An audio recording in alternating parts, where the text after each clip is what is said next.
Boa noite a toda a gente, a todos e a todas.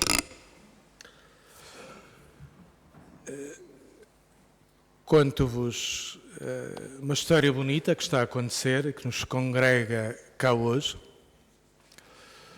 Uma ideia que o Padre Mário Rui me lançou ainda em dezembro, creio, antes do Natal, do lançamento deste livro que aqui nos traz, juntamente com a exposição dos quadros do Pavanello que dialogam com o livro. Eu agarrei entusiasmadamente e, através do livro e dos quadros, estamos a fazer um percurso quaresmal muito fecundo, com uma bela participação da comunidade e aqui estamos. Boa noite a toda a gente. Minha saudação aos senhores monsenhores que nos dão a honra da sua presença, Monsenhor José Teixeira, encarregado de negócios da Nunciatura Apostólica, bem-vindo, e o Monsenhor António Saldanha. Entramos em Roma na mesma altura, fomos colegas de caserna e aqui estamos. A amizade convoca-nos e a todos e a todas as minhas boas-vindas. Saúdo as irmãs paulinas na pessoa da sua superiora, a irmã Antonieta Bruscato. Está discretamente lá atrás. Irmã Rina Ricianto, Risitano, sim senhor, estava bem escrito. Responsável pelos direitos de autor da editora Paulinas, com quem fizemos esta parceria. Sou do Alexandre Palma, a professora Teresa Bartolomei, a irmã Eliette, primeiro, e será primeiro e último, sempre, a razão, Monsenhor Mário Rui, bem-vindo, e por esta amizade que se concretiza em projetos comuns. Estou contente, estou feliz por nos congregarmos aqui, juntarmos beleza da palavra com beleza estética num produto final que é o livro, simultaneamente de espiritualidade e de obra de arte também. Apresento o painel, já está apresentado, a irmã Eliette, Dom Alexandre, a Teresa Bartolomei, o Monsenhor Mário Rui, uma pequena nota biográfica, a irmã Eliette, comigo, natural do Algarve, de Monchique, onde nasceu em 1949, licenciada em Filosofia, com formação em Teologia, entrou em 1976 no Instituto Missionário das Filhas de São Paulo, exerceu vários cargos, mas hoje é responsável pela editora e é nessa condição que cá está e basta, porque a missão é servir. Conhecemos Dom Alexandre, das nossas relações e também em concreto aqui da nossa comunidade pela sua colaboração em várias circunstâncias e que nos acompanha de um modo muito próximo. Teólogo, professor universitário, nasceu em Lisboa em 1978, passou pelo técnico, depois orientou-se pela filosofia, doutorado em teologia pela Pontifícia Universidade Gregoriana, foi vice-diretor da Faculdade de Teologia, diretor do Centro de Estudos de Investigação em Teologia e Estudos da Religião, CITER, ordenado bispo em 21 de julho de 2024, bispo auxiliar de Lisboa, e é nesta condição também que nos acompanha com proximidade. Professora Teresa Bartolomei, italiana e com coração português, aprendeu a amar em português, eu assim posso dizer. Está casada com um português, é o que quero dizer.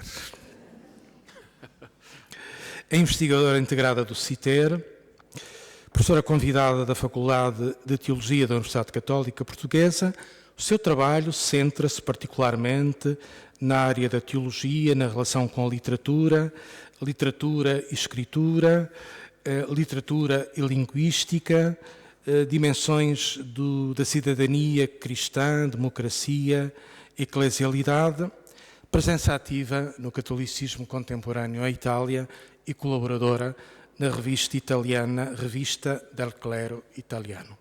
Bem-vinda, Teresa. O Sr. Mário Rui de Oliveira, presbítero da Arquidiocese de Braga, é chanceler do Supremo Tribunal da Assinatura Apostólica, Santa Sé, Vaticano. Não digo mais. Doutor em Direito Canónico, professor e consultor de vários dicastérios da Santa Sé, consegue um milagre que é aliar poesia, literatura e direito canónico. Pronto. É exclusivo. E é exclusivo. Nesta condição de alguém que se dedica também, além do direito canónico e dos processos complexos canónicos da assinatura apostólica, a estas incursões pelo mundo da espiritualidade, da beleza e da arte. Mário, e os amigos são assim, tratam-se às vezes por tu. Tu próprio afirmas na introdução do livro, que é um belo produto, aqui está, o tema dos pecados capitais ou dos pensamentos malignos parece ser hoje muito démodé, fora de moda. Qualquer coisa do passado. Tiveste a coragem de revisitar este tema antigo da tradição cristã e dar-lhe atualidade. Partilha lá connosco qual foi a gênese do livro e o que é que te passou, o que é que te aconteceu para ires buscar a colaboração de um artista para acrescentar qualquer coisa de estético ao livro. Então, muito boa noite para todos e todas e muito obrigado por este privilégio de estar aqui nesta capela tão significativa, tão importante para a cultura em Portugal e para a fé também aqui em Portugal. E, de facto, encontrar aqui tantos amigos que vieram do Norte e que vieram daqui de Lisboa e é sempre uma surpresa e é uma emoção muito grande. Por isso eu agradeço a todos e a cada um por terem vindo. Pois isto era uma provocação que eu quis fazer também, não é? Uma coisa assim, parece fora de moda e por isso eu quis provocadoramente revisitar a história, porque convidaram-me para fazer uma espécie de exercícios espirituais para os sacerdotes. A origem, a gênese deste projeto nasce alguns anos atrás, quando a comunidade da missão portuguesa na Suíça me convidou para orientar os exercícios espirituais para esses sacerdotes. E, de facto, tendo que pensar em alguma coisa, tentei ver algo que pudesse ir ao encontro das necessidades daquele grupo concreto, mas que também dissesse alguma coisa pertinente para a cultura contemporânea e depois também para mim, antes de mais. E por isso pensei que poderia ser uma boa proposta, mergulhar assim numa coisa que parece démodé e que pudesse ser bastante provocador também para eles. Por isso pensei inicialmente falar de paixões, de vícios, de kenosis, de combate espiritual, uma coisa que pudesse ser provocador para os sacerdotes que vivem na capital do capitalismo, não é? Como a Suíça. Mas depois pensei, se calhar a coisa que poderia ser verdadeiramente interessante, estimulante, seria tratar dos pecados capitais, que é algo que só ao ouvir, hoje a gente já fica, que é isto? Mas ainda se fala desta coisa, ainda há pecados capitais. Naturalmente os pecados capitais não é por ser a capital nem por ser aqui em Lisboa, mas são os capitais porque são a origem, que dão origem e fundamentam todos os outros pecados. E então pensei isso, porque este tema já se arrastava, já vinha comigo desde a literatura, desde a arte, desde a música, desde o cinema. Ainda o ano passado nós celebramos os 30 anos com uma nova reedição do filme Seven, com Brad Pitt e o Morgan Freeman, toda a gente viu, provavelmente, e que é um filme bastante forte, e que eu tinha visto também de recente, e que fiquei bastante impressionado, mesmo plasticamente, com o recurso às obras de arte, e essa coisa fantástica que é aquela música no final, que é a música do David Bowie. Se vocês depois recuperarem o filme, ouçam a música. E a música do David Bowie chama-se The Heart's Filthy Lesson. Quer dizer, traduzindo, as lições do coração imundo, sujo, sórdido. E isso provocou-me também a fazer uma reflexão, porque, no fundo, a modernidade não aboliu os demónios. Provavelmente sofisticou-os, mas nós vivemos ainda circundados dos demónios, dos nossos próprios demónios. Não é? E o David Bowie fala disso, que o coração não é apenas essa coisa romântica. O coração é um laboratório, e é um laboratório sujo, pode ser sujo, e por isso o coração também ensina muito através da queda, através do erro, ensina muito através da carne, e de facto a verdade humana raramente é pura, não é? Nasce da mistura destas duas coisas, da luz e da sombra, da arte e do instinto, do amor e da manipulação, da pureza e da decadência. E tudo isso fazia-me pensar, porque ia acompanhando com alguma literatura.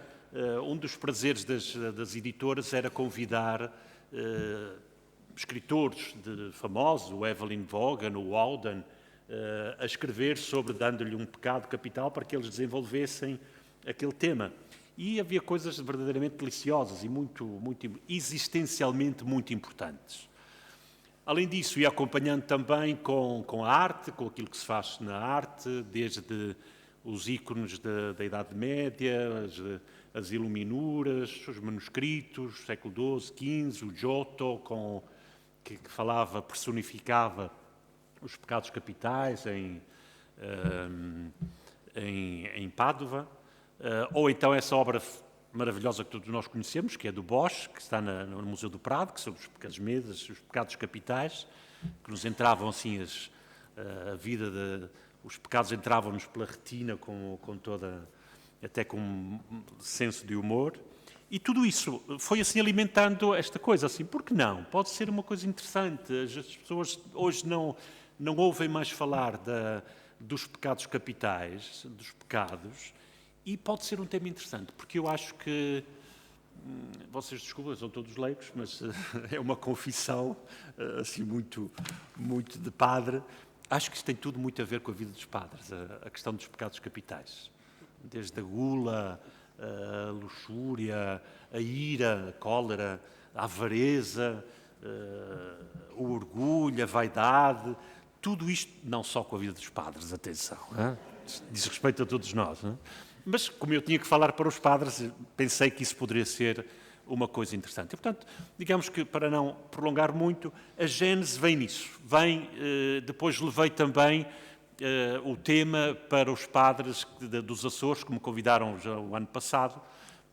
Essa já é mais próximo, que levei o mesmo tema, naturalmente revisitado, aprofundado, e depois eles acolheram muito bem e também me fizeram um desafio. Por que não publicar este texto? É muito bonito, devia ser publicado para que não fique só no círculo estrito dos padres ou dos sacerdotes, mas que pode ser uma boa proposta também para a comunidade cristã e para a cultura. E por isso, portanto, a gênese vem aqui. É assim que nasce, como um pensamento, como um logismoi, uma sugestão, um sussurro que me foi assim metido aqui, que começou a nascer e no coração, e então deu origem a este livro, na qual eu agradeço muito as Paulinas, porque quiseram aceitar também o desafio da publicação, Naturalmente, como nasce no âmbito também do diálogo com a arte, eu conheci este artista que já tinha feito uma provocação, a Teresa sabe, também escreveu sobre isso, sobre uma via crucis do Logos.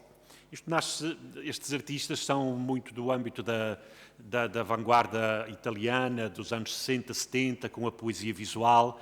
Eles não são apenas artistas, mas são também, sobretudo, pintores, poetas e escritores, e que escrevem as suas obras na tela. E, por isso, eles concebem o trabalho deles como um livro, que é preciso ver, mas é preciso também ler. É preciso também ler estas obras. Não basta olhar para elas, deixar-se emocionar pelo cromatismo, mas é preciso ler, porque os textos são fundamentais. E foi neste sentido que eu também me lembrei de lhe fazer este desafio, de ele falar dos pecados capitais com a sua arte, como eu falei com a escritura.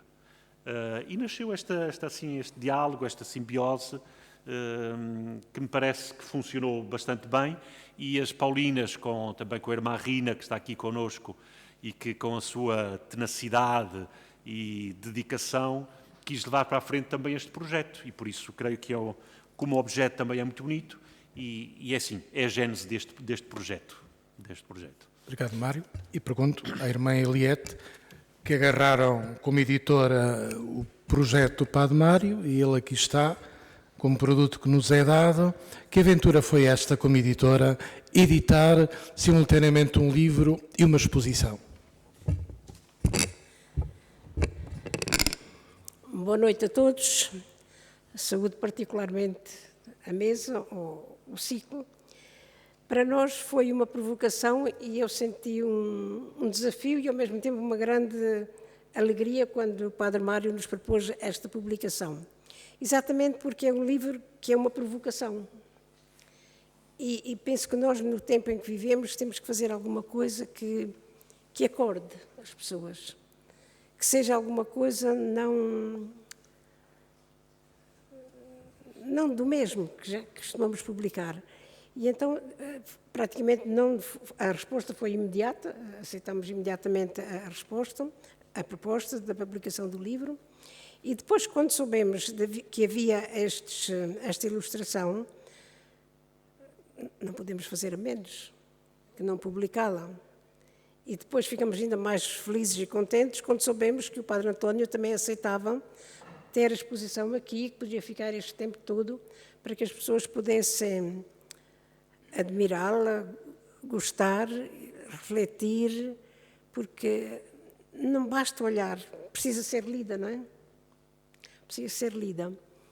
E quanto mais a gente vai lendo, pelo menos tem-me acontecido isso, estou como livro de cabeceira, e quanto mais a gente vai lendo, vai aprofundando, vai-se dando conta que realmente os pecados capitais são ainda uma realidade nos dias de hoje e são bem necessários para a nossa reflexão. E, portanto, foi fácil.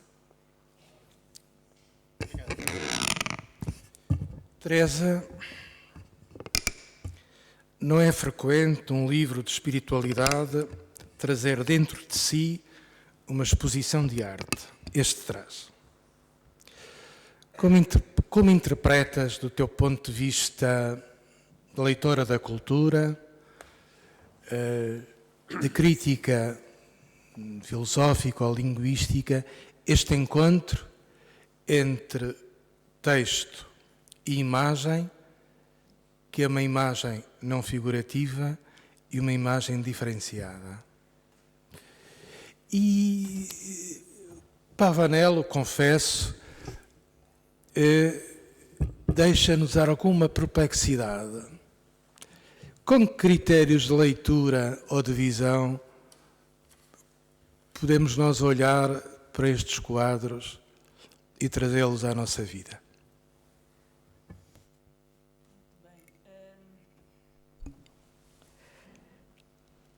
Há uma realidade que a arte do século, a partir do século XIX, de uma certa forma, expulsou a religião. Criou-se uma situação de alternativa. Para ser atual, Quer dizer, para viver o próprio tempo, a própria consciência contemporânea, a arte não podia ser arte sacra. Havia uma historial de séculos de identificação do cristianismo com a produção artística ocidental e houve uma cisura radical, uma secularização, come houve no direito, come houve na política, na ciência, houve também nas artes. É um fenômeno que eu acho não foi suficientemente refletido, porque não há uma reflexão por parte, digamos, da Igreja sobre a perda que isto representou. Houve uma espécie de conformar-se com isto e com uma resignação em relação a esse papel fundamental de construir a autorrepresentação do homem em diálogo com a arte. Foi isto que foi feito. Houve uma resignação, renunciou-se e a arte passou a ser prioritariamente um momento complementar. Não se jogava na arte o destino da palavra de Deus no presente da história dos homens. Então, a arte passou a ser prioritariamente a nível de arte sacra, com exceção da arquitetura, que evidentemente ficou um marco fundamental, mas ficou algo de complementar, de ornamental. Também houve uma espécie de medo em relação àquele poder transgressivo, criador, e aquela autonomia que é própria da arte, como uma ameaça em relação a uma igreja que optou para uma situação de manter o controle. Mas houve um empobrecimento também a nível artístico. Perdeu-se uma parte fundamental da experiência humana. Porque aquela gramática espiritual que gerou obras magníficas, mas, sobretudo, gerou aquela civilização ocidental na sua dimensão humanista, ficou fora da arte. E numa incapacidade, por exemplo, de articular certas experiências, como a beleza, a harmonia, uma aceitação da criação, e um pensar o mal não como uma entidade abstrata, mas como pecado. Podemos pensar o que significa pensar o mal como pecado, como algo que define a subjetividade do homem. Não pode ser expulso em termos de justificação sociológica, justificação econômica, justificação política, estrutural, sistêmica, ou a nível psicológico clínico, terapêutico. O mal é uma doença, mas como algo em relação ao qual nós decidimos. E isso, efetivamente, a nível de arte, perdeu-se relativamente.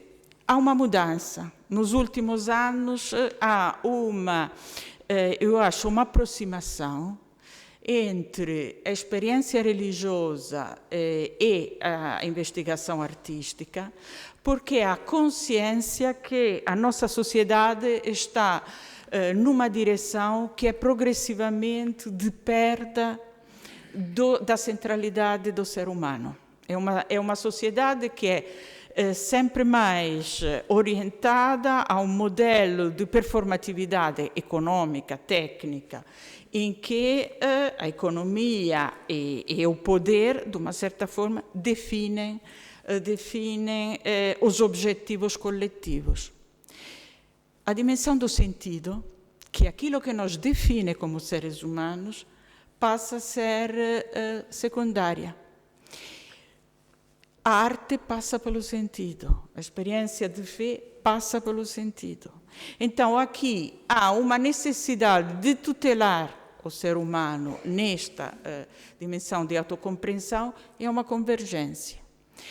Acho que esta operação do livro vai nesta direção, em que há um encontro novo, num nível diferente do passado, em que a Igreja passava os conteúdos e havia uma espécie de controlo também teológico, por isso a arte aplicava, e depois os críticos dizem que a liberdade do artista era no como e não no conteúdo. Isto pode ser discutido, porque acho que, na verdade, nós somos filhos dos artistas, não é? A nossa representação da Nossa Senhora passa por todas as maternidades da história da pintura. Mas, digamos, há uma diferença. Hoje em dia há um diálogo de duas pesquisas, isso. E esse livro é exatamente isto. O autor põe o pintor a dizer, então, interrogamos o que é o mal. Interrogamos qual é a incidência do mal no sujeito. Qual é a tua resposta?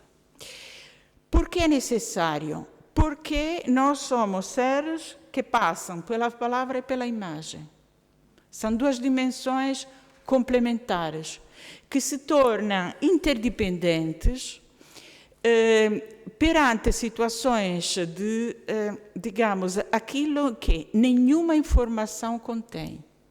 O mal não é objeto de informação, é objeto de conhecimento. Um conhecimento que, não passando pela informação, nunca se torna um saber. É uma interrogação. Nós conhecemos, mas como pergunta, não como resposta. Sobre o mal não temos resposta, mas temos que fazer as perguntas. E por isso há ao mesmo tempo, uma insuficiência e uma necessidade de fazer sentido, porque senão caímos no absurdo. E o mal triunfa, porque não conseguimos fazer sentido. O que é que nos dá a arte em relação a isto? O que nos dá a imagem e o que nos dá, em particular, este pintor? Não é um pintor fácil. Eu acho que as imagens aqui devem ter suscitado também uma certa perplexidade, porque, afinal, não são figurativas. O Bosch representa o modelo, o homem que está a comer, o avarento, é uma exemplificação, é uma narrativa. Mas isto nos dá já uma resposta, dá já uma interpretação. O que faz esse autor é outra coisa. Ele diz, nós temos que virar para nós mesmos, temos que nos interrogar. O mal é dentro, não é fora. É o Evangelho, quando diz o pecado, a impureza não vem de fora, vem de dentro. Então, é uma operação que é exatamente aquela do Padre do Deserto, de silêncio, de intimidade com nós mesmos. Ele entra ali e interroga. E entra naquele momento, ele utiliza imagem e palavra. Porque ele analisa, de uma certa forma, o momento em que nós determinamos a nossa visão como algo que faz sentido, imagem é isto. Como a visão se faz imagem?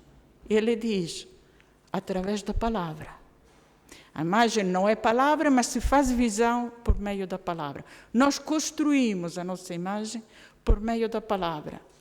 E, efetivamente, ele escreve estas legendas que eu recomendo de ler em par com as citações de Wagner que são escolhidas pelo autor, porque então ele cria, são como provocações. Enquanto ele, por exemplo, fala da tristeza, e utiliza esta expressão, jardins roubados.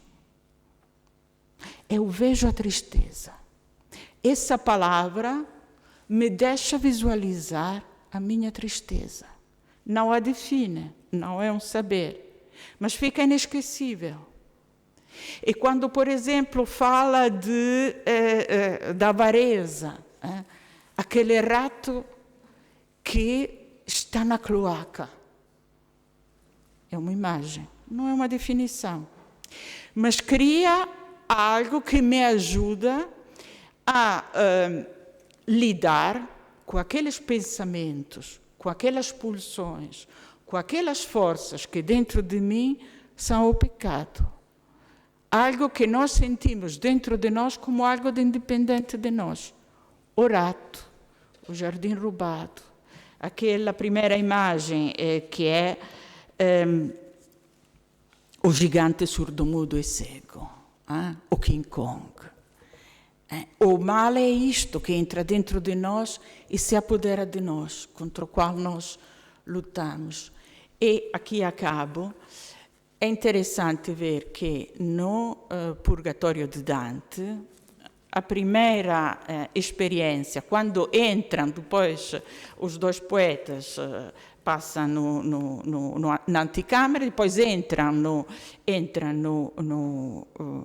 no Purgatório, e a primeira experiência são uns painéis que são exemplos de humildade, porque aquele primeiro círculo é da soberba, em que há exemplos de humildade. Então, há o percurso de penitência, de conhecimento, de reconhecimento daquilo que é o pecado, passa por imagens, mas são imagens que falam. Porque o poeta utiliza, não são imagens mudas, como na terra, mas são um visível falar. O momento da palavra é fundamental para visualizar e para liderar com este mistério, que são estas forças que são dentro de nós e contra as quais nós lutamos. São nós e não são nós, essa duplicidade do pecado, com o qual não nos identificamos. Pronto.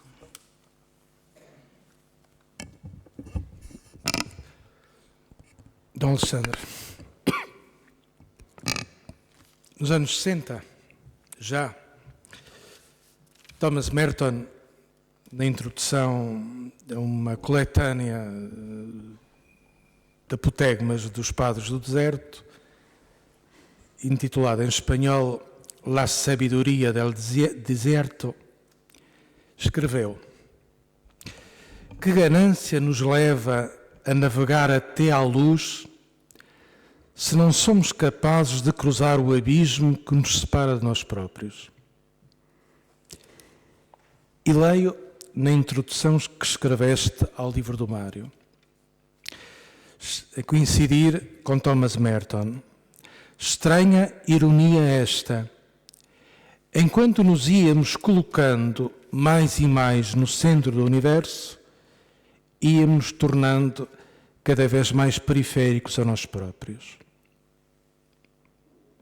Não há crescimento espiritual sem combate interior. E hoje, na tua análise, talvez nos falte ferramentas para esta aventura interior permanente da existência cristã.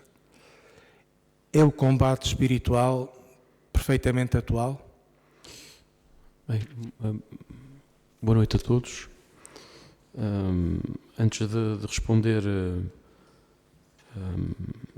à questão, provocação do Padre António, que saúde com muita amizade, e nele saúde esta querida comunidade da Capela do Rato. Sabem como vos estimo e como me sinto em casa quando aqui estou entre vós. Tenho ao meu lado pessoas que muito admiro, desde logo a Teresa, uma querida amiga,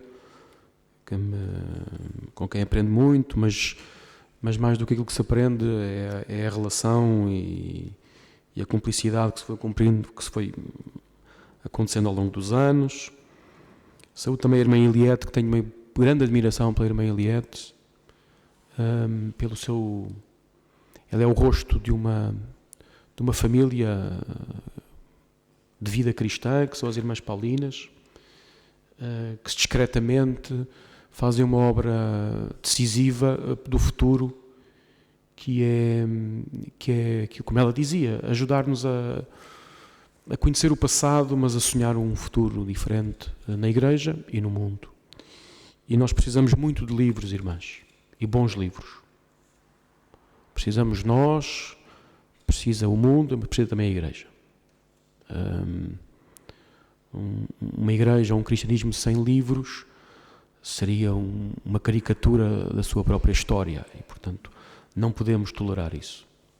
E dentro do vosso carisma, gostava de vos dizer, o vosso carisma é muito querido pela Igreja, mesmo se às vezes essa ternura que temos por vós é muito discreta, ou às vezes demasiado discreta.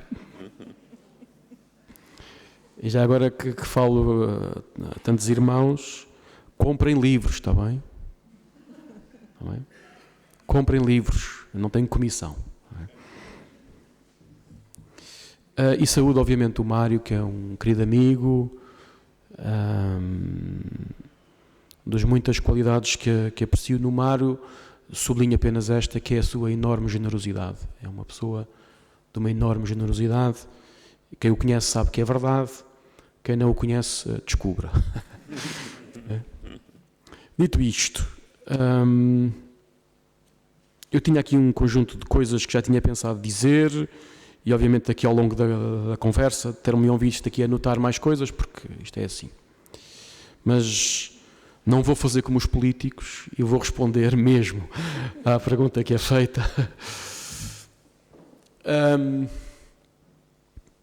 Eu acho que este é um dos dons de um livro como este, que é exatamente trazer... Eu gostava muito de criticar a ideia de que este é um tema de MOD. Mas uma vez que isso não me foi perguntado, eu tenho que contornar o assunto. Acho que é exatamente o contrário, para ser franco. Nem sequer na sua forma, mas acho que é exatamente o contrário. Mas pronto. Esta é uma questão muito importante nos nossos dias. Este é um livro de espiritualidade, mas não é de uma espiritualidade preta a pôr T. Não é de uma espiritualidade mercantil. Não remete... Se é isso que estão à procura, irmã Eliette, fecha agora os ouvidos, não comprem o livro, porque vão ficar desiludidos. Não é de uma espiritualidade fácil. Não é de uma espiritualidade do consolo, não é uma espiritualidade almofadada. Não é uma espiritualidade da confirmação do que já sou e do que...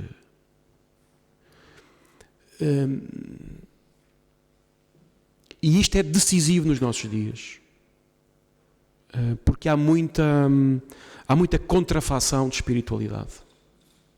E temos que dizer com alguma força profética. Há muita contrafação de espiritualidade. E um livro como este, e o que ele nos coloca nas mãos, é de uma espiritualidade que sabe que para ser verdadeira não pode fugir dos grandes combates e do último grande combate, que é o combate contra nós próprios. E daí ser esta linguagem do combate, aliás, nos nossos dias temos que a denunciar. O combate que aqui falo não é o combate contra não é com nenhum outro, não é? É o combate que travamos connosco próprios. E por isso essa é uma espiritualidade agónica. Penso que a dada altura no livro a expressão tem a ver com esta ideia do combate em grego, não interessa. E nós até que atravessamos o tempo da Quaresma. O tempo da Quaresma não é um tempo para uma espiritualidade cómoda. É para uma espiritualidade incómoda. E eu creio que, eu sou suspeito nisto que digo, mas eu creio que o nosso coração não se satisfaz com menos. A experiência que temos, se é que temos, de uma espiritualidade que se apresenta como tal e depois é uma contrafação de si mesma, gera uma enorme frustração a seguir. Às vezes pior. Não é? E de facto, voltarmos a estes temas duros, como faz o livro, como faz o Mário, desta relação entre uma antiguidade. Quer dizer, estes padres do deserto não são antigos porque falam dos pecados capitais, eles são antigos, contemporâneos e pós-contemporâneos, porque daquilo que eles estão a falar é um existencial humano, não caduca com o tempo, transforma-se, muda de línguas, ora fala grego, ora fala português, ora muda de línguas, muda de ecossistema, mas mantém-se. Alguma filosofia, é um existencial. Não é? Às vezes achamos que isto tudo muda e não sei o quê, e é verdade, muita coisa muda, mas há muita coisa que fica. E é este jogo,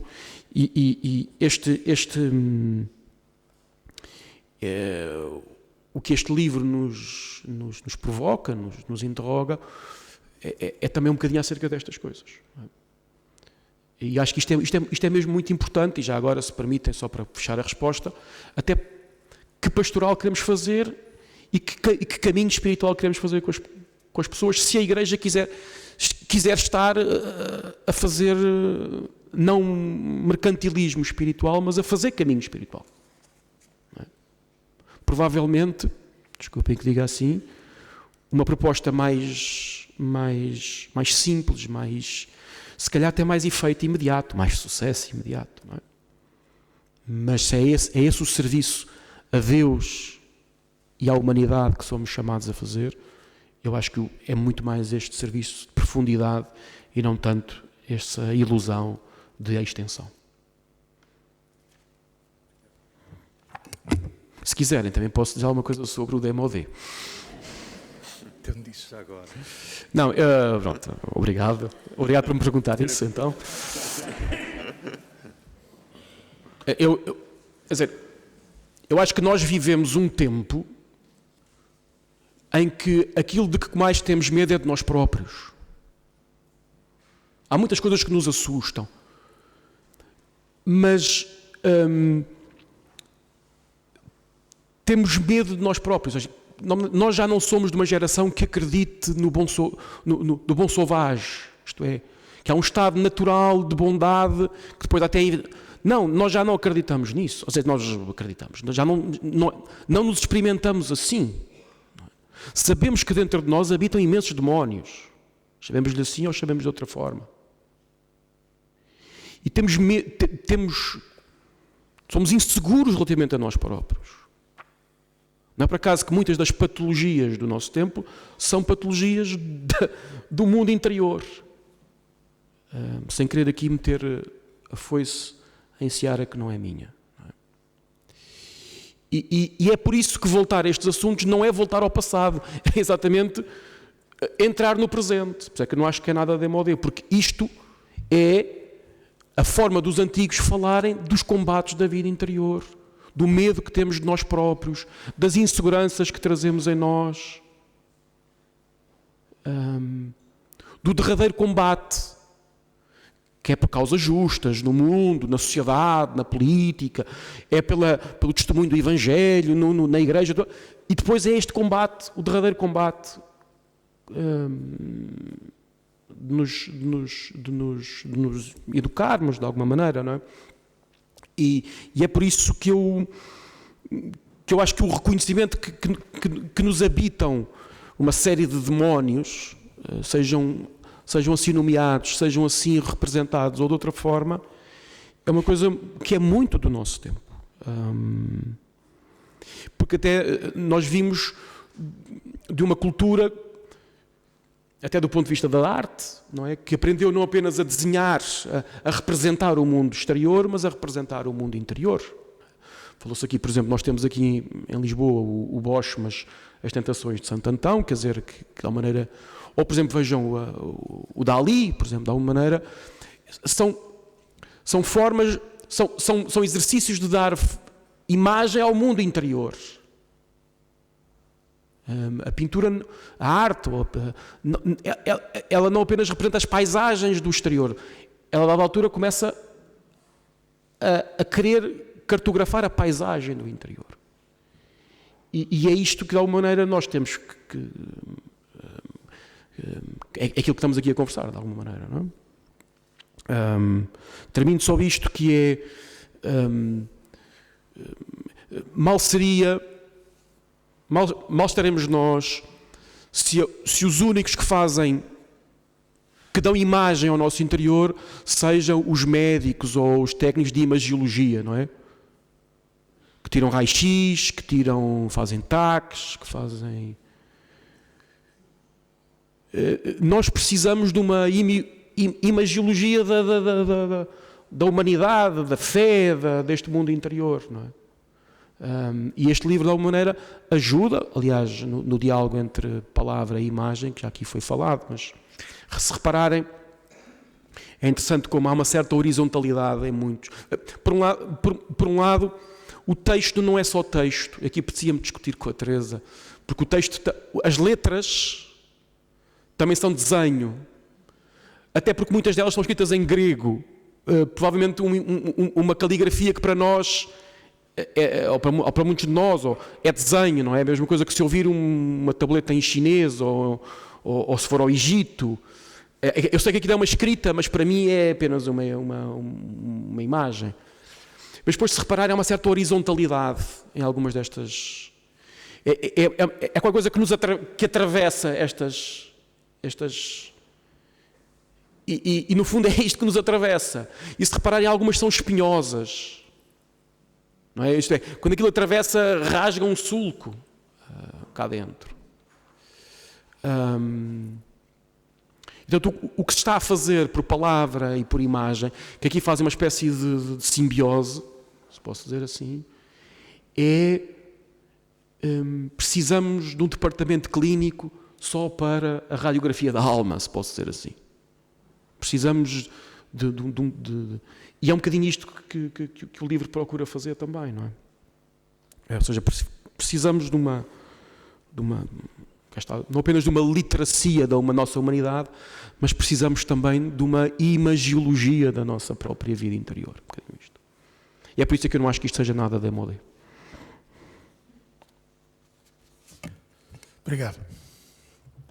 Teresa, uma segunda ronda.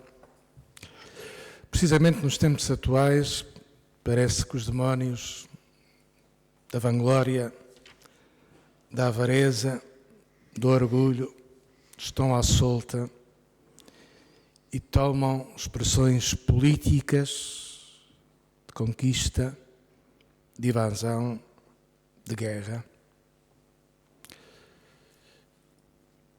Como é que falar hoje de pecado social em tempos em que a categoria pecado já não tem valor, tem ainda para nós, obviamente, e todavia precisamos desmontar as lógicas do mal.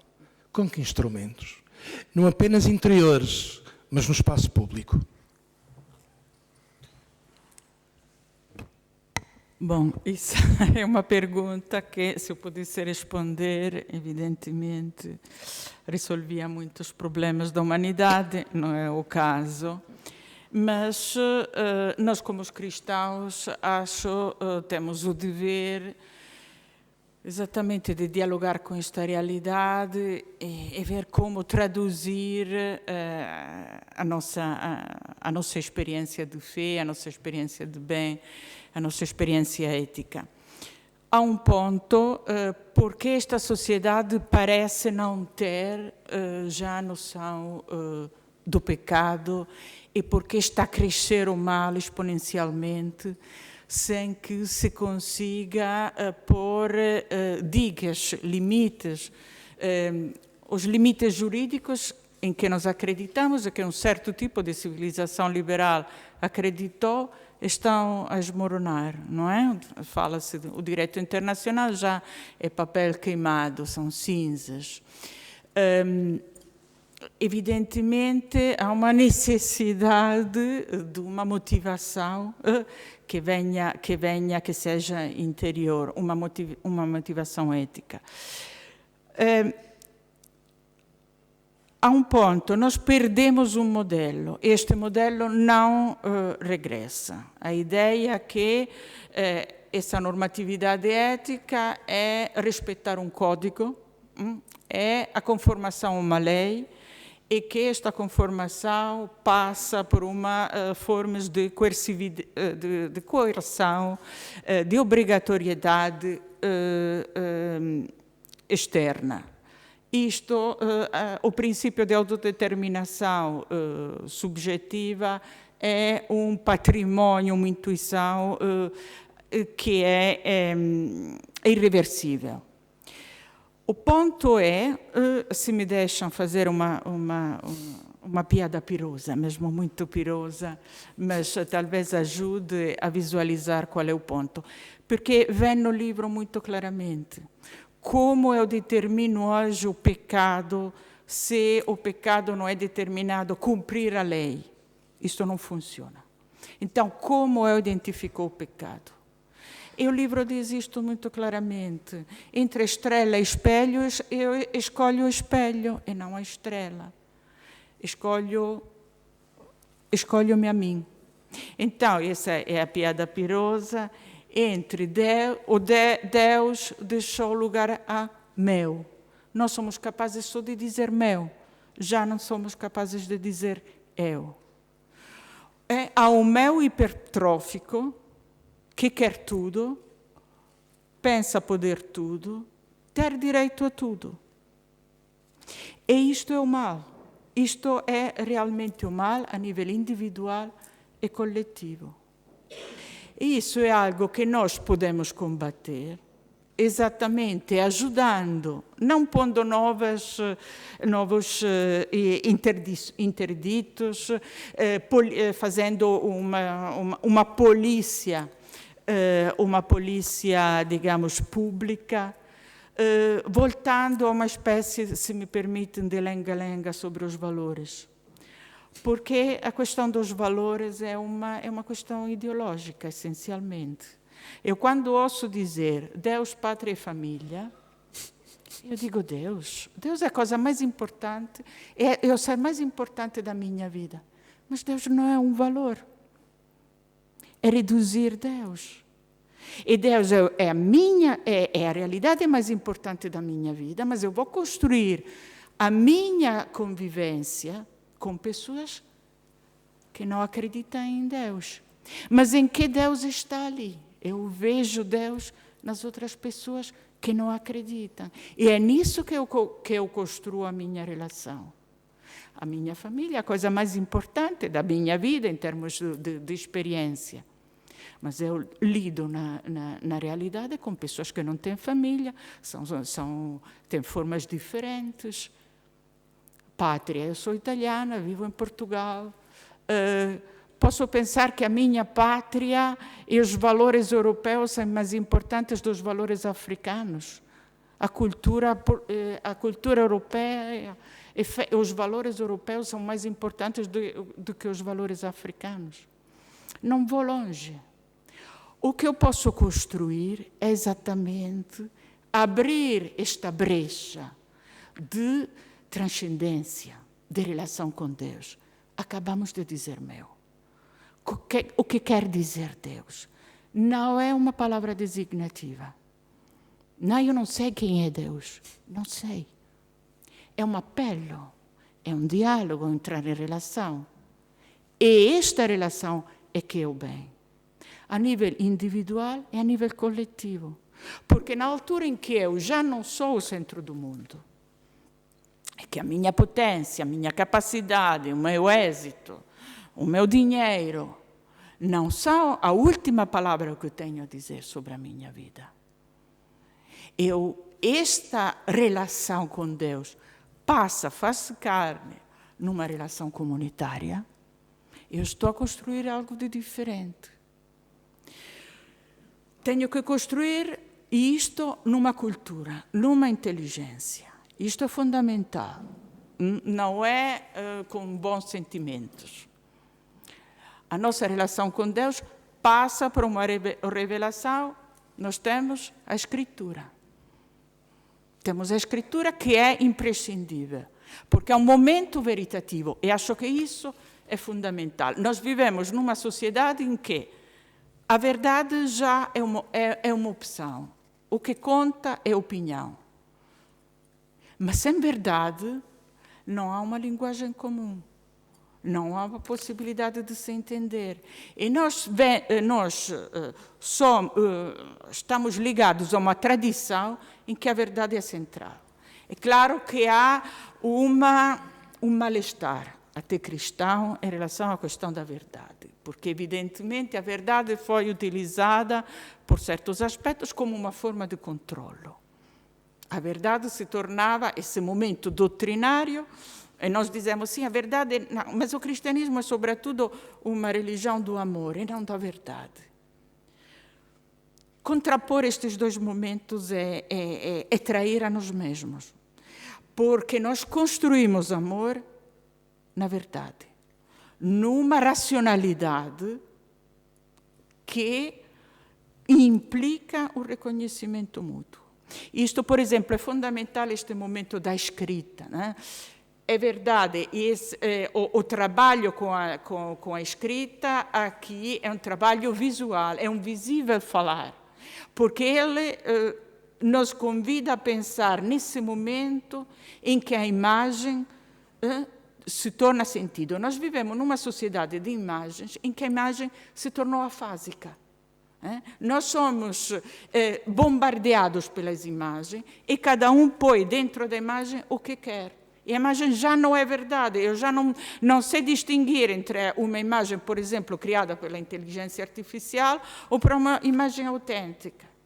Nós precisamos de instrumentos críticos, precisamos de racionalidade, precisamos de verdade. Este é o grande desafio da espiritualidade. E aqui acabo.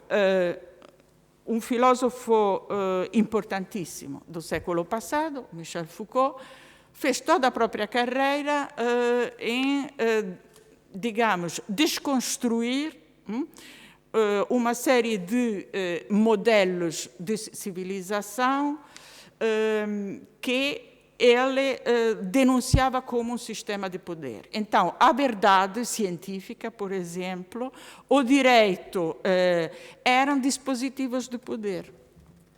Na segunda parte da própria vida, ele recupera o princípio da verdade como algo imprescindível, porque ele diz: o grande erro da civilização, da modernidade, e por isso fez da verdade um dispositivo de poder, porque é separado da subjetividade, não do eu, da subjetividade. Então, a filosofia contemporânea, moderna, a partir de uma certa altura, disse: a ciência não tem nada a ver com... Aquilo é subjetivo, não interessa. A ciência é subjetiva. Tradicionalmente, a filosofia, o saber do homem, era algo em que a verdade era importantíssima para o sujeito. E sem verdade o sujeito não se constrói. E esta espiritualidade, construir si mesmo em relação à verdade, algo que não somos nós. Por isso ele diz: é doloroso, é conflituoso. Ele fala até de conversão. Não há espiritualidade sem conversão, sem conflito interior. E até conflito com a sociedade. Se nós, como os cristãos, recuperamos este momento, esta imprescindibilidade desses momentos, eu acho que nós podemos ser testemunhas de uma alternativa que é pública, que é importante do ponto de vista coletivo. Obrigado, Teresa. Dom Alexandre, na mesma linha, no mesmo horizonte. Esta experiência que aqui nos traz foi codificada por Evagrio Póntico, dos padres do deserto, que vão das grandes cidades para fazer uma experiência de solidão e de comunhão alternativa. Combate interior pode dar lugar a um combate de resistência política, digamos, testemunho público. Eu pego neste tema que já tinhas colocado a Teresa, mas pego a partir da inspiração do livro e se calhar a partir de um outro ângulo. De facto, desculpem dizer assim, há uma primeira derivada deste tema dos vícios, dos pecados capitais, que são os que desfazem o nosso ser com o outro. Desfazem o nosso animal político, ou o lado político do animal que somos, se posso dizer assim. A inveja, sei lá, a soberba, são corrosivos da nossa relação com o semelhante e, portanto, de alguma maneira vão desfazendo o tal tecido social, político, como tu dizias, ou para o qual apontavas, mas também, por que não dizer, também do tecido eclesial. É a primeira derivada, não é? Os pecados tornam-nos mais solitários, deixam-nos mais sós. Estes, o pecado em geral, mas agora estes, como dizia o Padre Mário muito bem, são de alguma maneira as raízes de todos os demais. Esta é a primeira derivada e parece que esta conversa é a denúncia do antipolítico, de alguma maneira. A segunda derivada é esta. Ao mesmo tempo, quando mergulhamos em nós e num tema como este, encontramos, e por isso é que é a segunda derivada, todos nos encontramos lá. Porque de alguma maneira aquilo, se for minimamente verdade aquilo que há pouco tentei dizer e que está de alguma maneira subjacente a esta tradição, é de que isto não são as fragilidades de A, B ou C, deste sujeito ou daquele ou daquele outro, mas são as nossas, da nossa condição humana. E então também nesse abismo do nosso próprio interior, nós encontramos-nos em comunidade. Para lá dessa primeira derivada, na segunda derivada, nós afinal somos também irmãos uns dos outros, também neste abismo fundo em nós. E isso talvez nos ajude, e é assim que respondo à tua pergunta, Padre António, não respondendo porventura. Eu acho que aqui nos descobrimos uma outra possibilidade de tecer os laços da política, da sociedade, eventualmente da própria comunhão eclesial, não a partir da nossa força, mas a partir da nossa vulnerabilidade, da nossa fragilidade. Esta segunda derivada é reconhecer o limite que há em todos nós. E havendo em todos nós, somos todos irmãos uns dos outros, de facto, neste próprio limite. E aí já construímos, reencontramos uma comunitariedade estabelecida não a partir da força, da potência, da virtude, que eu não dispenso, mas também a partir também da nossa própria fragilidade e do reconhecimento da própria e da alheia, porque se calhar a caridade traduzida em misericórdia, que está bem no coração do Evangelho, nasce também deste lugar do reconhecimento reconciliado com o nosso limite, do nosso semelhante e, portanto, nesse sentido, bastante irmãos uns dos outros. Também neste perceber que também neste fundo somos uma só humanidade e também somos um só corpo de discípulos de Jesus. Obrigado. Vamos aproximando. Agora entro eu aqui também com um bocadinho de partilha convosco de dinâmicas internas que aqui aconteceram. Quando estivemos aqui a montar a exposição, houve uma voz que me provocou. O Padre António, não são muitos pecados para uma igreja? E logo à volta do altar, e eu, brincando, eu estou entre a luxúria e a gula. E se calhar é verdade. Mas vi muitas caras no primeiro domingo em que a exposição esteve assim, com um olhar perplexo. O que é que isto quer dizer? Dom Sandra, Teresa, vocês já afloraram isto, como descodificar? Porque já disseram as vossas achegas, mas se quiserem acrescentar um pouco mais, é um projeto, é uma provocação, é uma lança visual e é uma escritura que se dá a ver e que se dá a revelar. O que é que eu tenho aqui para explicar à minha gente? Se é que é explicável. Teresa, Alexandre e depois o Mário completa e encerra. Bom, como eu disse, aqui, essas não são obras imediatas, não é aquele figurativismo simples que é, como se diz em italiano, cotto e mangiato. Isso é cozido e logo comido. E isso é importante. É uma provocação contra a simplificação, contra a pressa. Nós vivemos numa sociedade em que temos tudo planeado, em que temos o calendário, temos a agenda.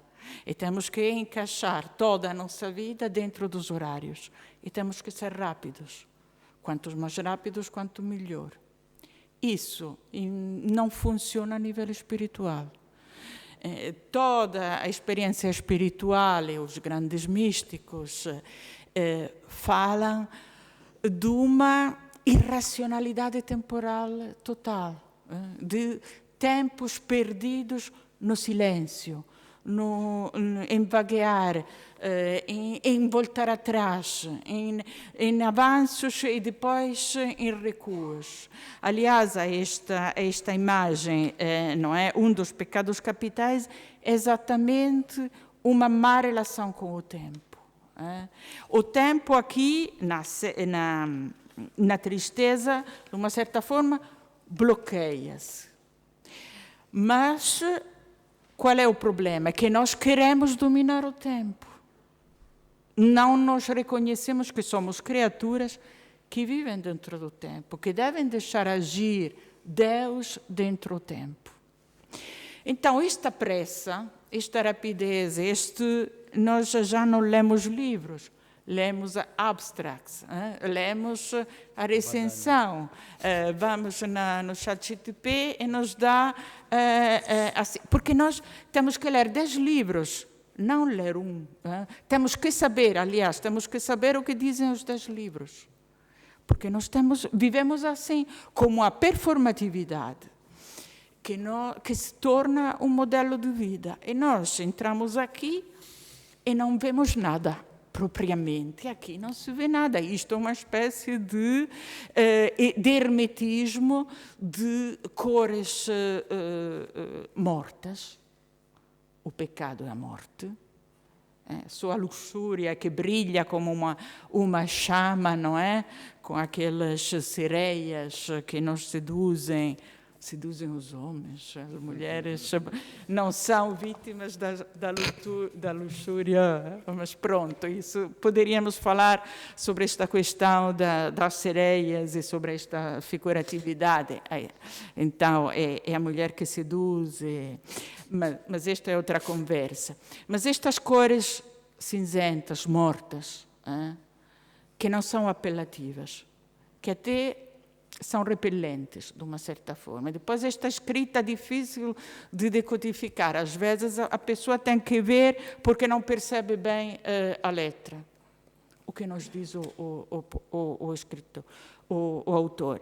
Afinal, acredito na palavra, mas a palavra é algo difícil, algo que não é imediato, e, aliás, é algo que me pode desviar. É um princípio de humildade. A palavra erra, a palavra tem manchas, a palavra pode ser mal escrita, então pode ser um desvio e não um caminho. Temos que ter tempo, temos que ter paciência, temos que entrar num pensamento. É possível que um pensamento me ajude a entrar dentro desta experiência do pecado. É isto que ele diz. Eu não venho aqui dizer, ele diz, o que é o pecado da luxúria.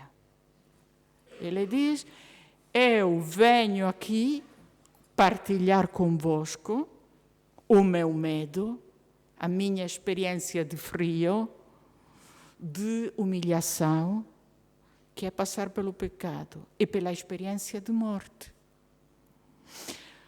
Então, temos que ter paciência. Temos que pensar a imagem, não é simplesmente ver a realidade, mas é construir o real em realidade. Isto é fundamental. Porque senão nós temos tudo preconfeccionado. Vamos ao supermercado, está ali a carne toda confeccionada dentro de um pacote. Esta é a realidade. Mas, para chegar à realidade, foi criado o frango foi morto, e foram tiradas as penas. Este é o processo para criar a realidade, o real, o frango é real. Então, esta é a nossa experiência com a nossa vida. Temos que passar do real à realidade. Isso passa numa construção com a verdade, que não é a nossa, mas com a qual nós estamos sempre em relação. É algo de difícil, não imediato, e que, de uma certa forma, mortifica-nos, porque eu vejo isto e digo, eu não percebo bem o que é isso. A primeira, imediatamente, vou na Instagram, logo percebo. Aqui não. Mas isto é experiência espiritual. Era isso que tinha por dizer. Sim, eu diria, o querido Padre António, essa é a pergunta para lá, se não for imediatamente legível a todos os passantes pela capela, desculpem dizer assim, paciência. 1, 2, pelo contrário, até tenho imensa confiança, quer no artista, quer no que a obra é capaz de dizer a cada um dos observadores. Portanto, não sei se saberão imediatamente dizer, ou se precisarão de tempo. Eu aí confiaria muito. Pronto, sem me delongar, até para podermos encerrar com a voz do autor, que é mais importante, eu, por um lado, diria, aliás, uma comunidade que teve de alguma maneira este apelo durante a Quaresma, acho uma coisa boa. Uma espécie de... Cada vez que a comunidade se reúne aqui, uma espécie de a gritar. Estes artefactos estão aqui a gritar neste tempo da conversão, do deserto. 1, 2. A tradição, eu não sou longe de mim ser um expert na matéria, mas até a tradição iconográfica da Igreja não representou só a virtude nos seus templos, não é? Representou a realidade. A Teresa há pouco falava de verdade, agora falou da realidade. A iconografia cristã, mesmo trazida nos espaços celebrativos, é uma iconografia da realidade.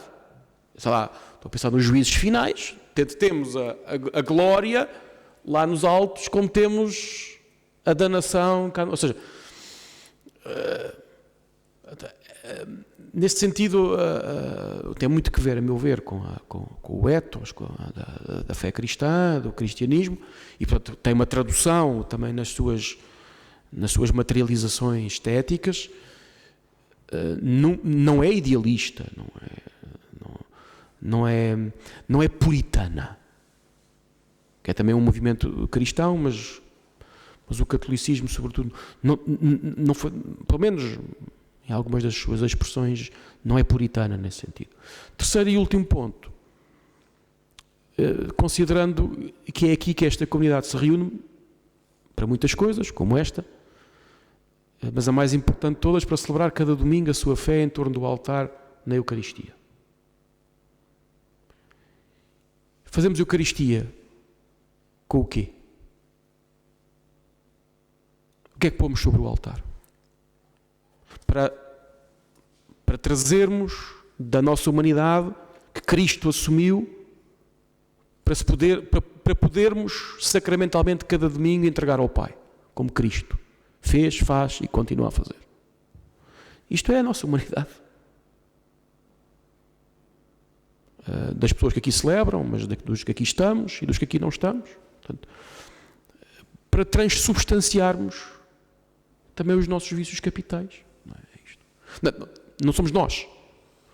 Colocamos sobre o altar para que Cristo, na sua entrega ao Pai, que é isso que celebramos na Eucaristia, os transubstancie e tudo entregue pelo mistério do Pascal de Jesus ao Pai. Parece-me uma inspiração, não quero ser...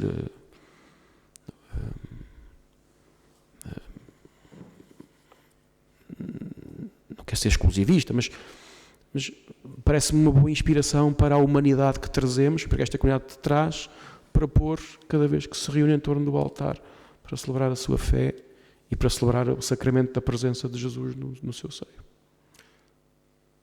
Obrigado. Mário, uma palavra final ou também uma página final? Sim, uma página também. Mas eu gostava de dizer, e já te respondi uma vez sobre isso, quer dizer, todos nós somos pecado, todos nós somos virtude, todos nós somos vício e paixão, todos nós somos uma mistura. E por isso é bom também a gente olha para esta arte e se a gente disser eu não percebo nada disto, também não é mau, a gente não tem que perceber tudo. A gente olha para aqui e diz assim, pá, também ficou-me esta inquietação, esta pergunta, esta mal-estar, se calhar, e por isso, se eu levar daqui para fora uma inquietação, isso já é bom, não é? Por isso não é preciso, nós não temos que perceber tudo na nossa vida, nem percebemos e por isso olhar para isto é assim. Mas eu gostava de vos contar também, agora para descer um bocadinho, porque isto foi muito sério, isto é uma coisa muito séria. E uma experiência muito pastoral que antes de regressar a Roma, eu fui pároco em Braga, em Tibães, na comunidade de Tibães, e tinha um grupo de jovens muito engraçados, gente muito bem preparada, já eram jovens assim já mais lançados na vida, e gente com muita pinta, muito inteligentes. E eu estava-lhes a contar numa das reuniões, precisamente falando dos pecados capitais, falei-lhes de uma experiência muito gira, que no ano 2000, parece que, portanto, quando se estava a celebrar o jubileu do ano 2000, um grupo de gourmets, de cozinheiros gourmets, decidiram escrever ao Papa a pedir que retirasse da lista dos pecados o pecado da gula, porque agora o comer é uma arte, a cozinha é uma arte, é uma coisa maravilhosa, e para que é que devia estar ali numa coisa? Eu estava a contar isto aos meus jovens e diz-me um jovem, padre, a luxúria... Como que diz, se escrevermos, será que também sai do catálogo? E por isso, não, esse ainda não está previsto, não é? E por isso, para vos dizer que este tema é muito sério, mas também se presta-se a coisas muito engraçadas. Um dos escritores a que foi convidado, o Evelyn Vogue, tinha que tratar o tema da preguiça. E ele disse, a preguiça não é um vício, é uma virtude muito grande, porque se a gente pensar em todo o mal que há no mundo, era muito melhor se estivéssemos na banheira repastelados, haveria muito menos guerras e confusões no mundo se a gente estivesse assim ao tempo. Ou que eu não posso ser condenado porque passo um bocadinho de tempo na banheira a descansar, ou que me desleixei também a mandar os meus cumprimentos de Natal e as felicitações. Por isso, a preguiça se calhar também não é assim uma coisa tão má quanto isso. E há assim umas histórias muito engraçadas que se calhar depois também vão encontrar aqui neste livro. Por exemplo, a Coco Chanel dizia que nunca se é suficientemente rica e magra, não é? Portanto, para falar também da avareza, da omnipotência do dinheiro. E há coisas assim mas que podem encontrar. Depois, para terminar, este itinerário que foi feito aqui com esta comunidade, que é muito interessante, não há só pecados aqui dentro, porque uma das telas que está aqui atrás de mim, que é muito bonita, são as declinações do amor. Está em grego, que é a filia, o eros e o agape. E, portanto, tudo termina, também conflui na Eucaristia, que é também o mistério central do amor. Daquele lado temos os desejos, os augúrios no início do ano, também em grego, que é uma revisitação de uma obra do século IV, onde se fala que se deseja a saúde, o bem-estar, e, portanto, não é só coisas pesadas. Não é? E eu gostaria, então, muito de agradecer a estes dois ilustres amigos que nos proporcionaram uma noite extraordinária, cheia de sabedoria, e por isso eu agradeço a cada um deles também esta amizade e o quererem estar aqui connosco antes dos teus cumprimentos finais. E já agora, gostaria então, o Padre Martins tinha-me pedido que poderíamos terminar com uma leitura de alguma coisa que eu quisesse. Eu gostaria de vos ler um poema com que se termina o texto, que é dedicado a Nossa Senhora, que é a Mãe da Humildade. Naturalmente, tudo isto dos pecados capitais se resolve com a humildade.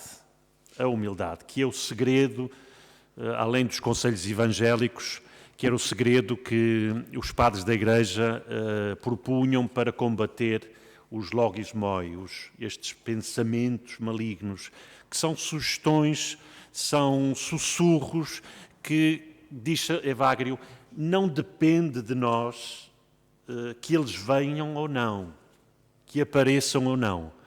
Aquilo que depende de nós é permanecer, dialogar com estas sugestões, com estes pensamentos. Por isso, implica, mais cedo ou mais tarde, todos nós somos confrontados com estes pensamentos. Depende de nós, da nossa liberdade, da nossa consciência, dialogar com eles. O Papa Francisco dizia uma coisa extraordinária: não dialogar nunca com o diabo. Porque ele conhece, tem muitas manhas. E por isso é a mesma coisa. Com estes pensamentos a gente não pode dialogar.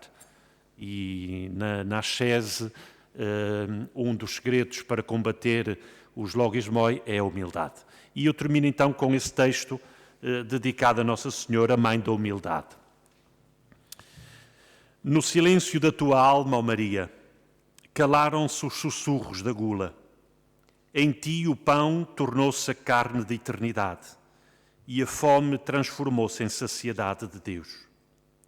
A luxúria que devora e profana não encontrou abrigo no teu ventre puro.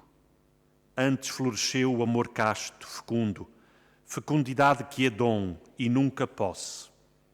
A avareza, com suas garras de ferro, quebrou-se no teu Magnificat, derrubou os poderosos, encheu de bens os pobres.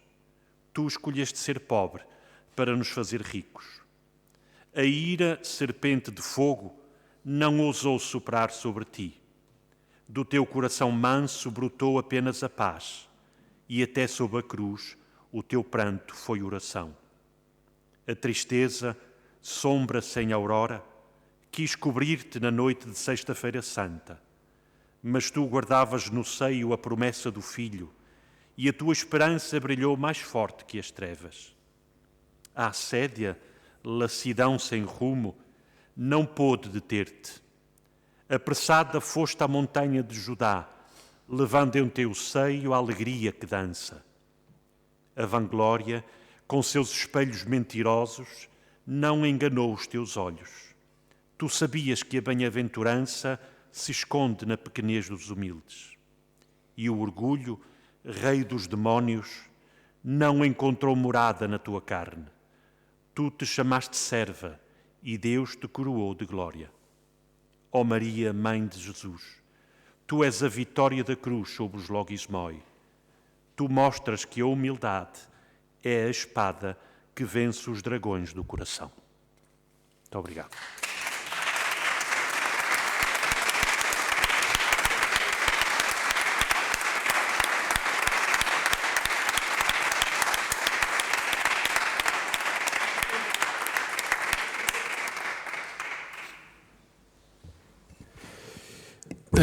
Sublinho agradecido que do Alexandre disse, do Padre Mário, a sua generosidade. Porque é um ato de generosidade mesmo estas obras estarem aqui, da tua generosidade. E tudo o que fizemos e o que fizeste, por portas travessas e direitas, a circular, é a linha reta para que estas obras estejam aqui. Foi um diálogo quase diário, etapa por etapa, fotografia, por WhatsApp, fica assim, fica assado, e assim fomos construindo. Agora posso revelar isto. Obrigado, Mário. Eu fiquei fascinado e creio que contagiei um pouco. Quero agradecer três pessoas aqui da comunidade, duas pessoas que tecnicamente me ajudaram no montar desta exposição, o arquiteto António Costa Lima, que ajudou a construir a folha de sala com a planta da capela e a indicação de cada quadro e os pensamentos de Pavanello. A folha de sala está ali à entrada, portanto, para quem quiser. E a Catarina Castelo Branco, que está ali atrás, pintora, que trouxe cá o seu técnico que lhe monta as exposições para colar os quadros na parede, tudo muito rigoroso, medido a rigor, com equilíbrio. Pronto, agradeço esta equipa da assessoria técnica que estamos a fazer um percurso. Aproveitei a tua ideia e agarrei-a. Orientei uma reflexão no sábado passado, precisamente sobre os pensamentos de Evagrio. Dia 14 vamos ter aqui outra sessão orientada pela professora doutora Maria Luísa Jaquiné, historiadora da arte e da espiritualidade monástica, que nos vai apresentar vou buscar aqui, se conseguir ler. Diga, Luísa, o título.